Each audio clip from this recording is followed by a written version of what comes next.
ఓం మహాగణాధిపతయే నమః. ఓం గురుభ్యో నమః. ఓం శ్రీమాత్రే నమః. పరమేశ్వర స్వరూపమైనటువంటి జ్యోతిష, వాస్తు మరియు ఇతర అనేకమైనటువంటి శాస్త్రములను మనకు అందించినటువంటి మహర్షులకి నమస్కారం. హయగ్రీవ హయగ్రీవ హయగ్రీవేతి యో వదేత్ తస్య నిస్సరతే వాణీ జహ్నుకన్యా ప్రవాహవత్. అరుణాం కరుణాతరంగితాక్షీం ధృతపాశాంకుశపుష్పబాణచాపాం అనిమాదిభిరావృతాం మయూకైః అహమిత్యేవ విభావయే భవానీం. శ్రీమాత్రే నమః. ప్రేక్షకులకి ఆ లలితాంబిక అమ్మవారి యొక్క అనుగ్రహం పరిపూర్ణంగా కలగాలని మనస్ఫూర్తిగా కోరుకుంటూ మనం ఈరోజు చెప్పుకోబోయేటువంటి టాపిక్ ఏమిటి అని చెప్పి చూసుకున్నట్లయితే, శుక్రగ్రహము ప్రతి ఒక్కరికి కూడా ఒక్కొక్క గ్రహము ఒక్కొక్క ఫలితం ఇస్తుంది. శుక్రుడు ధనానికి, సుఖానికి, వివాహానికి, లగ్జరీగా ఉండేటువంటి విషయాలకి కారకుడు. కాబట్టి మీకు గనక శుక్రగ్రహ అనుగ్రహం కావాలి, ప్రతి ఒక్కరూ కోరుకుంటారు శుక్రగ్రహ అనుగ్రహం కావాలండి, నాకు శుక్రమహర్దశ నడుస్తుందంటే ఓ మంచి దశ అనుకుంటారు. కానీ ఆ శుక్రదశ ఒక్కోసారి కొంతమందికి యోగించదు, కొంతమందికి యోగిస్తుంది. ఇప్పుడు ఆ శుక్రుడు యోగించాలంటే ఏం చేయాలి, ఏ దేవతారాధన ఎలా చేసుకోవాలి, అదేవిధంగా మీ లగ్నం నుంచి శుక్రుడు ఎన్నో అధిపతి అవుతాడు, ఎన్నో అధిపతి అయినందుకు ఎటువంటి ఫలితాలు ఇస్తాడు, అదేవిధంగా మీకు శుక్రుడు ఫలానా గ్రహంతో కలిసినప్పుడు ఎటువంటి ఫలితాలు వస్తాయి. శుక్రుడు సహజంగానే వివాహ, భార్యాకారకుడు, ధనకారకుడు అని చెప్పుకున్నాం. కాబట్టి దీనికి సంబంధించినటువంటి పూర్తి వివరణ మనం ఈ యొక్క వీడియోలో చూద్దాం.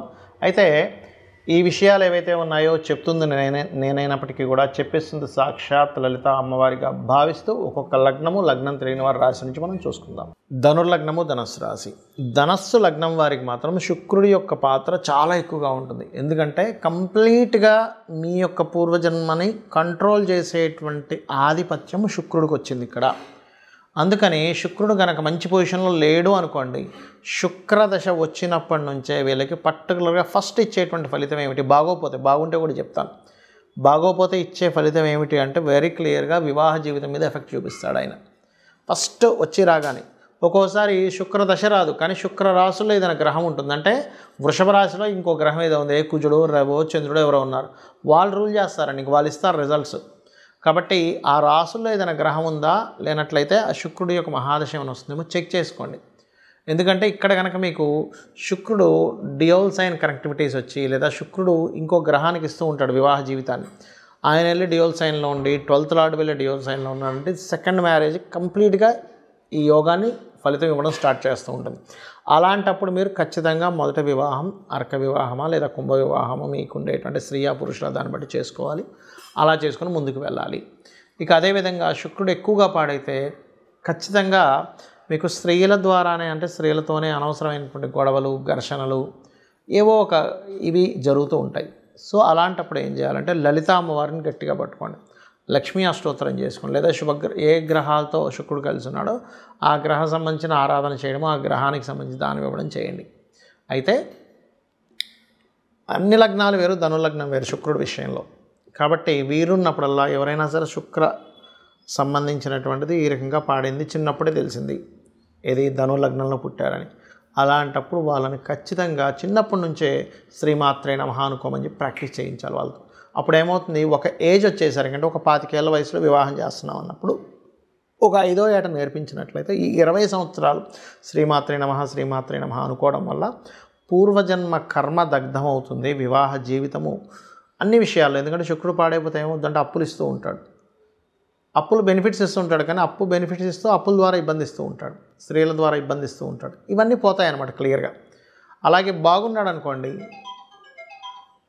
లోన్స్ వస్తుంటాయి చూసారు, కొంతమందికి లోన్ తీసుకొని దాని ద్వారా మళ్ళీ కొన్ని కోట్లు సంపాదిస్తుంటారు. శుక్రుడు బాగుంటే ఆ రకంగా రిజల్ట్ ఇస్తూ ఉంటాడు. కాబట్టి మీరు పర్టికులర్గా గోవుకి తీపి చపాతీలు తినిపిస్తూ ఉండండి, లక్ష్మీ గణపతి ఆరాధన చేయండి, లలితా అమ్మవారి ఆరాధన చేయండి, దోషము కంప్లీట్గా తొలగిపోతుంది. చాలామందికి శుక్ర సంబంధించినటువంటి మహాదశలు వచ్చినప్పుడు యోగించదు. ఎందుకు యోగించదో కూడా చెప్తా ఇప్పుడు నేను మీకు. శుక్రుడు గుర్తుపెట్టుకోండి, శుక్ర రాసుల్లో ఏదైనా పాపగ్రహాలు ఉన్నా, చాలా ఇన్డెప్త్ సంబంధించిన విషయం ఇది, శుక్ర రాసుల్లో పాపగ్రహాలున్నా శుక్రుడు వెళ్ళి పాపగ్రహాలతో కలిసిన శుక్రదశ యోగించదు. అప్పుడు మనం ఏం చేయాలి అంటే చాలా సింపుల్, ఏ గ్రహాల ద్వారా అయితే ఆ యొక్క రాసులు ప్రభావితమయ్యాయో ఆ గ్రహాలకు సంబంధించినటువంటి దానము, లేదా దేవతారాధన చేసుకోవాలి, గుర్తుపెట్టుకోండి. ఇప్పుడు ఎలాగండి ఇది ఎందుకు ఇలా పనిచేస్తుంది అంటే చిన్న ఎగ్జాంపుల్ చెప్తా చూడండి. మీకు ఒక అబ్బాయో అమ్మాయో ఉన్నారు, వాళ్ళని తీసుకెళ్ళి హాస్టల్లో వేశారు. హాస్టల్లో వేసి చదువుకునే సమయంలో హాస్టల్లో ఉండేటువంటి రూమ్మేట్స్ కనుక కరెక్ట్ పర్సన్స్ అనుకోండి, ఇంకా బాగా చదువుతాడు, అమ్మాయి కావచ్చు అబ్బాయి కావచ్చు. అదే హాస్టల్లో రూమ్మేట్స్ ఉన్నటువంటి వాళ్ళు కనుక ఈ అబ్బాయి యొక్క చదువుని కాన్సన్ట్రేషన్ పక్క తప్పించేలాగా ఉన్నారనుకోండి, అప్పుడు పరిస్థితి ఏంటి? ఈ అబ్బాయి చదువు మీద, అమ్మాయి కావచ్చు అబ్బాయి కావచ్చు, చదువు మీద కాన్సన్ట్రేషన్ పక్కకు పోతుంది.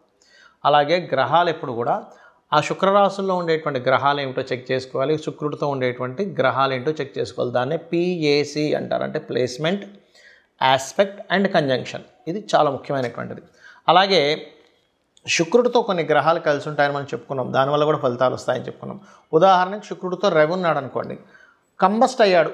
ఉదాహరణకి రవితో శుక్రుడు, అప్పుడు ఏమైపోతుంది? శుక్రదశ రాగానే అన్ని స్ట్రక్ అయిపోతూ ఉంటాయి. అలా కాకుండా కంబస్ట్ అవ్వలేదు కానీ కలిసి ఉన్నారు, అంటే 8 డిగ్రీలు దాటి ఉన్నారు. అప్పుడేమవుతుంది? శుక్రదశ వచ్చినప్పటి నుంచే రాజకీయంగా వెళ్ళడం కానీ, అధికారికంగా వెళ్ళడం కానీ, సంతానం మూలంగా గ్రోత్ అవ్వడం కానీ, గవర్నమెంట్ రిలేటెడ్ సంబంధించిన ధనయోగాలు కానీ జరుగుతూ ఉంటాయి. అదే శుక్రుడు చంద్రుడితో కలిసి ఉన్నాడు, అప్పుడేంటి? కళారంగ సంబంధంగా వెళ్ళడం, మాటిమాటికి మార్పులు, అంటే ఒకే దగ్గర ఉంటే మీకు యోగించదని మీరు అర్థం చేసుకోవాలి. శుక్రుడు రాహుతో ఉన్నాడు అనుకోండి, అప్పుడు విదేశీ సంబంధంగా ఆన్లైన్ రిలేటెడ్ మూలంగా ధనయోగం వస్తుంది. అయితే ఇక్కడ ఏంటంటే ఆ శుక్రుడు రాహు ఉన్నటువంటి ప్రదేశంలో ఇంకేదైనా పాపగ్రహం ఉందా ఈజ్ మోస్ట్ ఇంపార్టెంట్. అదేవిధంగా శుక్రుడు కేతు ఉంటే కనుక లక్ష్మీ గణపతి ఆరాధన చేసుకుంటూ కేతుగ్రహం దగ్గర శుక్రగ్రహం దగ్గర దీపారాధన చేసుకుంటే యోగిస్తుంది. కాకపోతే ఈ శుక్రకేతు కాంబినేషన్ అనేటువంటిది ఆధ్యాత్మికంగా వెళ్ళేటువంటి వారికి, అంటే పౌరహిత్యం చేసేటువంటి వారికి ఇబ్బంది ఉండదు. వాళ్ళకి ఆ రూపంలో డబ్బులు అనేటువంటివి వస్తూ ఉంటాయి. సాఫ్ట్వేర్ రిలేటెడ్ సంబంధంగా కూడా ధనయోగం రావడం జరుగుతుంటుంది. అదే శుక్రుడు బుధుడు కలిసి ఉన్నాడు, వ్యాపారం మూలంగా ధనయోగం. అయితే ఇక్కడ బాగా అర్థం చేసుకోండి, శుక్ర బుధుడు కలిసి ఉన్నంత మాత్రాన వ్యాపారం అని వెళ్ళకండి. శుక్ర రాశుల్లో ఉండే గ్రహాలేంటి, బుధ రాశుల్లో ఉండే గ్రహాలేంటి? ఉట్టి శుక్రబుధులే ఉన్నారా, ఇంకేదైనా గ్రహం కలిసి ఉందా? ఎందుకంటే ఇప్పుడు శుక్రుడు బుధుడు కుజుడు కలిసి ఉన్నాడు, అప్పుడేమవుతుంది? వ్యాపారంలోకి వెళ్ళడం ద్వారా ఘర్షణలు వస్తూ ఉంటాయి. చాలా ఇంపార్టెంట్ ఇది, ఎందుకంటే ఒక ప్లానెట్ ఒక రిజల్ట్ ఇస్తుంది అన్నప్పుడు అది ఇంకా ఏ ప్లానెట్తో కలిసి ఉంది, అది ఏమి ఇవ్వబోతుంది, ఒక వ్యక్తి ఒక దాంట్లోకి అడుగు పెడుతున్నాడు అన్నప్పుడు ఆ అడుగు పెట్టినప్పుడు జరిగేటువంటి ఫలితాలు ఏమిటి, ఎలా ఉంటాయి అనేటువంటిది చాలా క్లీన్గా అబ్జర్వ్ చేయాలి. అదేవిధంగా మరొకటి ఏంటంటే శుక్ర శని కాంబినేషన్ ఉంది, పురుష జాతకం అనుకోండి. ఇది ఉదాహరణకి ఖచ్చితంగా వారికి వచ్చేటువంటి భార్య ఎవరైతే ఉన్నారో తను కూడా జాబ్ చేస్తుందని చెప్పొచ్చు. అలా కాకుండా కేతు కూడా కలిసి ఉన్నాడు, జాబ్ చేయదు. అంటే ఏంటి? ఒక ప్లానెట్ ఉన్నప్పుడు ఒక రిజల్ట్ ఇస్తుంది, కానీ అది ఇంకొక ప్లానెట్ వచ్చినప్పుడు దాని రిజల్ట్ మార్చుకుంటూ ఉంటుంది. అలా కాకుండా శుక్రుడు శని కాకుండా బుధుడు కూడా ఉన్నాడు, వచ్చేటువంటి జీవిత భాగస్వామి జాబ్తో పాటు బిజినెస్ కూడా చేస్తుందని చెప్పొచ్చు. అలా కాకుండా శుక్రుడు కుజుడు మన శని ఉన్నారు, అప్పుడేంటి? వచ్చేటువంటి జీవిత భాగస్వామి కాస్త అగ్రెసివ్గా ఉంటుంది, స్ట్రైట్ ఫార్వర్డ్నెస్గా ఉంటుందని చెప్పొచ్చు. అంటే ఏంటి? శుక్రుడు వల్ల మనం వచ్చేటువంటి జీవిత భాగస్వామి ఎలా ఉంటుంది, తను ఏం చేస్తుంది, తన యొక్క స్వభావం ఏమిటి, తను వచ్చినప్పటి నుంచి వీళ్ళకు ఉండేటువంటి లైఫ్లో ఎటువంటి చేంజెస్ ఉంటాయి. ఒకవేళ ఏదైనా దోషం ఉన్నట్లయితే ఇది వివాహానికి కూడా చూపిస్తుందని చెప్పుకున్నాం మనం. ఒకవేళ వివాహ సంబంధించిన దోషం ఏదైనా ఉన్నట్లయితే దానికి సంబంధించింది ఎలా చేసుకోవాలి, ఎందుకంటే శుక్రగ్రహం పర్టికులర్గా మీకు అది డ్యూయల్ సైన్లో ఉంటే ఒక రిజల్ట్, ఫైరీ సైన్లో ఉంటే ఒక రిజల్ట్స్, చర్రాసులు ఉంటే ఒక రిజల్ట్స్ అనేవి ఇస్తూ ఉంటాయి. శుక్రుడు అబ్జర్వ్ చేసే వివాహ జీవితం ఎలా ఉంటుందో చెప్పొచ్చు. సప్తమ స్థానాన్ని 12వ స్థానాన్ని అబ్జర్వ్ చేసుకొని ఎటువంటి ఫలితాలు వస్తాయి. ఒకవేళ శుక్రుడు గురువుతో ఉన్నాడు, గైడింగ్ నేచర్ ఉండే జీవిత భాగస్వామి వస్తుంది. అంటే ఏంటి? తను ప్రతిదీ చూసుకుంటూ ఉంటుంది. ఆ రకంగా ఏంటంటే మనం అసలు శుక్రుడు ఉండేటువంటి స్థితి ఏమిటో అనేటువంటిది చూసుకోవాలి. కుజుడితో ఉన్నాడు, ఫైరీ నేచర్. అలా ఒక్కొక్క దాన్ని బట్టి ఇప్పుడు అదే కుజుడు కనుక బాగా పాడైపోయాడు, అప్పుడు ఏమవుద్ది? జీవిత భాగస్వామికి మాటిమాటికి ఏదో ఒక యాక్సిడెంట్స్ అవ్వడము, మిస్క్యారేజ్ అవ్వడము, లేకపోతే ఆపరేషన్స్ అవ్వడం, ఇట్లాంటివి జరుగుతూ ఉంటాయి. కాబట్టి ఏంటి? ఇక్కడ ఈ శుక్ర గ్రహం యొక్క ప్రభావం తగ్గాలంటే ఒకటే గుర్తుపెట్టుకోండి, శుక్రుడు ఏ గ్రహాలతో కలిసి ఉన్నాడు, ఏ పాపగ్రహాలతో కలిసి ఉన్నాడో ఆ గ్రహాలకు దీపారాధన చేయండి, ఆ గ్రహాలకు సంబంధించి దానం ఇవ్వండి. Point number 1. రెండవది, శుక్రుడు బాగా యోగించాలంటే గణపతి, లక్ష్మీ గణపతి ఆరాధన చేసుకోవాలి. లలితా సహస్రనామాల యొక్క శ్రవణము పఠనము చేయండి. అదేవిధంగా వీలైనంత మట్టుకు శక్తిదేవత ఆలయాలకు ఎక్కువగా సందర్శిస్తూ ఉండండి.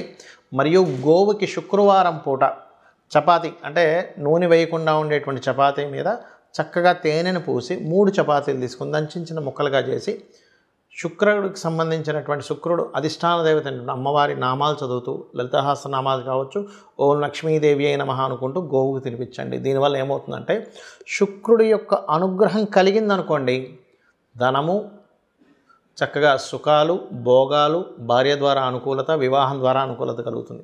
శుక్రుడు అనుకూలించినప్పుడు ఏం జరుగుతాయంటే స్త్రీల ద్వారానే గొడవలు, వివాహం ద్వారా గొడవలు, ధనం ఎవరికైనా ఇచ్చి గొడవలు, ఇవి జరుగుతూ ఉంటాయి. కాబట్టి వీటి నుంచి మీరు బయటపడాలి. ఎందుకంటే స్త్రీ శాపం కూడా శుక్రుడి ద్వారానే చూస్తాం మనం.